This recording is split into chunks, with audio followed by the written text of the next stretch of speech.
Qu'est-ce que j'attends de mon iPhone, au fond? C'est difficile de pas se poser la question en voyant les iPhone 16 Pro. On a encore eu droit à une itération de l'iPhone 12 finalement. Il est loin l'émerveillement qui pouvait accompagner la sortie des iPhone 4, 5, 6. Mais quelque part, c'est normal. Le smartphone contemporain a 17 ans. Aujourd'hui, c'est un produit mature qui se perfectionne dans le détail. Et justement, après un mois passé avec le 16 Pro Max, je dois dire que je suis surpris. Parce que contrairement à beaucoup de gens, j'aime beaucoup cette génération parce que dans le détail, chacune de ces nouveautés a amélioré concrètement mon expérience. Vous regardez Nightech, c'est Thomas et aujourd'hui on parle de l'iPhone 16 Pro Max. Tout de suite après un mot de notre sponsor, Casetify. Casetify, c'est la marque de référence pour ceux qui veulent une protection premium et sur mesure pour leur iPhone, à la fois en termes de résistance, de style et de durabilité.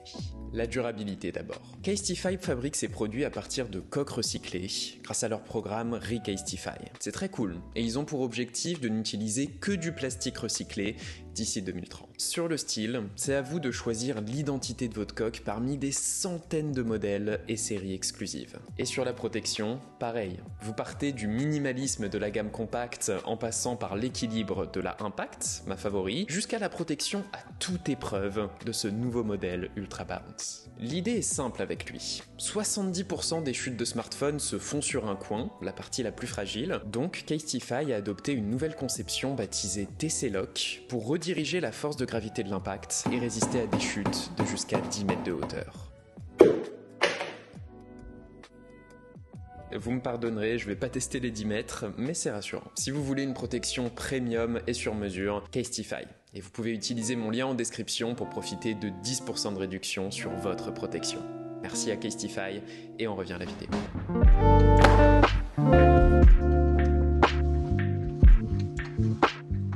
La première nouveauté qui améliore un peu l'expérience de l'iPhone Pro Max, c'est son nouveau format.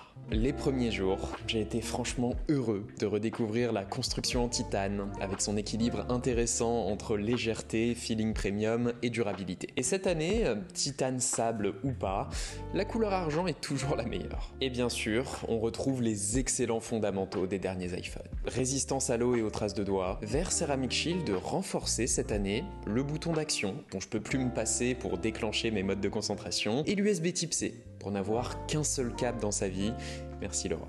Sympa, mais c'est en allumant le 16 Pro Max que tu te prends une petite claque. Un écran plus grand, du 6,9 pouces, un plaisir pour les aficionados des Max. Et rassurez-vous, niveau prise en main, ça va. Ça reste du Pro Max, c'est gigantesque, mais il est à peine plus haut que le précédent modèle au final. On sent qu'Apple s'est surtout appliqué à grignoter les bordures autour de l'écran. D'ailleurs, ces bordures plus fines, bon, c'est léger, mais l'effet est assez bluffant sur ce 16 Pro. Encore aujourd'hui, j'ai cette impression d'un iPhone plus moderne et attrayant. Ça rend son écran OLED plus immersif, ça donne juste envie de s'en servir. Est-ce que c'est une révolution face à un 15 ? Évidemment que non. Mais par rapport à un 13 avec son notch, ou même à un 11 avec ses 6,5 pouces, c'est une grosse amélioration. En bonus, l'écran du 16 Pro Max est plus lumineux, chose que j'ai absolument pas remarqué, mais surtout beaucoup plus sombre. J'ai l'habitude de regarder une vidéo ou deux avant de me coucher, donc dans l'obscurité, et vraiment la capacité de cet écran à descendre à un nit, ça fait du bien. Rien de révolutionnaire, mais ce nouvel écran apporte un solide boost de confort que j'apprécie toujours un mois plus tard. Bon, j'aurais aimé qu'Apple reprenne le génialissime filtre anti-reflet des S24 Ultra,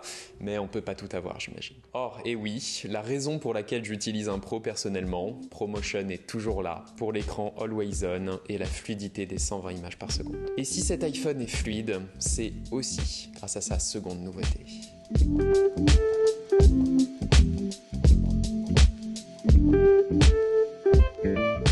Une fois que je me suis habitué à ce nouveau format, il y a eu un truc plus subtil que j'ai remarqué, c'est toute la nouvelle architecture technique du 16 Pro. C'est pas juste sa nouvelle puce. La A18 Pro apporte un boost de performance très sympa, qui théoriquement rend l'iPhone plus puissant qu'un MacBook M1 pour la première fois. C'est quand même fou quand on y pense. Mais dans l'absolu, ça reste un iPhone, quoi. Oui, pour la fluidité, c'est top, j'ai apprécié. Sur cet iPhone 16 Pro Max, tout est instantané. L'ouverture d'application, hop. Le passage de l'une à l'autre, oui. La retouche photo par l'IA sur Photomator, Boum. Là-dessus j'ai apprécié d'ailleurs, la gomme magique répond beaucoup plus rapidement que par le passé, c'est cool. Entre cet écran et ses performances, il y a de quoi profiter d'iOS, dont la simplicité et l'élégance sont toujours la raison qui fait que je préfère un iPhone aujourd'hui. L'élégance d'un système que tu sens calibré et adapté pour le matériel sur lequel il tourne, que ce soit dans ce qu'Apple propose, mais également dans ce que les développeurs tiers mettent sur l'App Store. Et du côté de la simplicité, pour moi, c'est le lien qu'il peut y avoir instantanément avec tes AirPods, le fait que tes messages soient automatiquement synchronisés sur tous les appareils, que tes appels, que tes photos le soient aussi. On le prend pour acquis, mais le fait que tout ça s'établisse sans aucun réglage et fonctionne de manière relativement fiable, c'est cool. D'autant plus cool que grâce à l'Europe, iOS est devenu plus ouvert sur certains points stratégiques. C'est le retour de Fortnite par exemple, grâce à la nouvelle possibilité d'installer des applications hors de l'App Store. Sympa la puce A18 pour du jeu vidéo d'ailleurs. Jouer en 120 images par seconde en bonne qualité, c'est cool. Et Resident Evil aussi. C'était un petit peu poussif sur la A17 parfois. Ici, on gagne un petit peu de marge. Donc oui, les performances de la puce A18 Pro permettent de profiter un petit peu plus d'iOS, mais ce que j'ai vraiment apprécié cette année, c'est qu'elle semble surtout plus maîtrisée. Terminé les chauffes intempestives de l'iPhone. Apple a revu le refroidissement du 16 Pro, qui a survécu sans transpirer à une bonne session de 2 heures de Resident Evil. La maîtrise se ressent aussi sur son autonomie. Mes journées s'étalent de 6 heures du matin à 23 heures le soir, avec entre 2 et 3 heures d'usage de l'iPhone, je dirais. Et sur ce 16, ça s'est traduit par entre 40 et 60% de batterie restante en fonction des jours. J'ai vu mieux, mais ça fait plaisir de voir l'iPhone revenir au niveau de solidité en matière d'autonomie qu'on pouvait avoir sur la génération 13. Bref, niveau technique, on a un deuxième rien de révolutionnaire, rien de bien passionnant, mais l'iPhone 16 Pro Max se livre simplement une copie plus maîtrisée que la génération qui l'a précédée, et ça reste sur le long terme. Maintenant, un truc plus passionnant.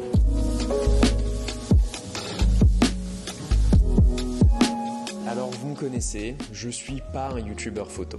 Je me fiche des quelques pourcentages de netteté qui sont gagnés par l'iPhone chaque année, mais justement, c'est la première fois qu'Apple introduit une nouveauté qui me fait autant délaisser mon réflexe pour utiliser la caméra de l'iPhone. Alors non, aucune amélioration technique, ou presque. Bon, les photos s'enregistrent plus vite, l'ultra grand angle a un bon boost de netteté avec ses 48 mégapixels, et la 4K Dolby Vision à 120 images par seconde, bon c'est rigolo, mais c'est du détail technique. Par contre, une vraie amélioration cette année, c'est la qualité des micros de l'iPhone, qui sonnent effectivement plutôt bien pour faire une petite vidéo reportage comme ça à l'arrache, mais qui surtout sont accompagnés de nouveaux filtres qui permettent de clarifier le son de ta voix dans certaines situations. Ça vaut pas la gomme magique audio des Pixels, à mon sens, mais c'est plutôt pratique. Mention spéciale à l'usage de l'iPhone comme micro studio. Quand tu le portes à ta bouche de cette façon, t'as vraiment un très bon son. Ça permet tranquillement de se passer d'un micro studio de mauvaise qualité pour débuter. J'aime beaucoup. A l'inverse, Apple introduit un changement dans l'expérience de la photo sur iPhone avec le nouveau bouton de contrôle de la caméra. Il s'agit d'un nouveau bouton tactile. Tu appuies pour ouvrir la caméra, tu appuies pour déclencher, tu tapes pour faire apparaître les réglages et tu swipes pour régler le niveau de zoom, la luminosité, etc. Au début, ouais, je trouvais ça moyen. Pratique pour garder le réglage d'exposition à portée de main et réintroduire des ombres et du contraste sur iPhone, mais pas plus rapide que d'utiliser le tactile, quoi. Le truc, c'est qu'en l'utilisant, je me rends compte que c'est pas une question de rapidité. C'est difficile à décrire, mais quand tu utilises le contrôle de la caméra, tu passes en mode photo créative, comme sur un vrai appareil. T'as tes réglages à portée de main, et l'interface de l'iPhone disparaît pour t'inviter à te concentrer sur ta composition. Alors c'est pas parfait, hein, la prise en main est pas top, surtout à la verticale, et l'inertie quand tu scrolles avec est un petit peu relou, mais ce twisted design encourage à davantage réfléchir ses clichés, à les rendre plus personnels et donc plus artistiques, en remettant les réglages au centre de l'expérience photo plutôt qu'éparpillés dans l'interface tactile. Ça se perd bien avec les nouveaux styles photographiques d'ailleurs, qui permettent d'apposer un style à ces clichés, comme le faisait le choix d'une pellicule en argentique. Plutôt team ambre ici. Pas une révolution, numéro 3, et je comprends que ça dépend de la sensibilité de chacun à ce genre de choses, mais personnellement, au bout d'un mois, c'est vrai que je me vois pas revenir à l'expérience de photo un petit peu plate, du tout tactile, et je pense que pour le public de l'iPhone Pro, plutôt des créatifs et des passionnés, c'est plutôt une bonne nouveauté. Voilà les nouveautés de cet iPhone Pro. Alors non, je parlerai pas du fantomatique Apple Intelligence, en son absence c'est vrai que ça fait peu de nouveautés, mais peu, ça ne veut pas dire que ce n'est pas significatif. ça m'a surpris, mais oui, chacune des nouveautés de cette année a amélioré concrètement mon expérience par rapport à un 15 Pro. Alors oui, comme tout le monde, j'attends avec impatience la prochaine grosse innovation, peut-être un iPhone Air l'an prochain, qui sait. Mais en attendant, en 2024, si vous avez besoin de remplacer un 12, un 11 ou un 10S et que vous êtes un petit peu créatif, l'iPhone 16 Pro Max ne vous fera pas défaut.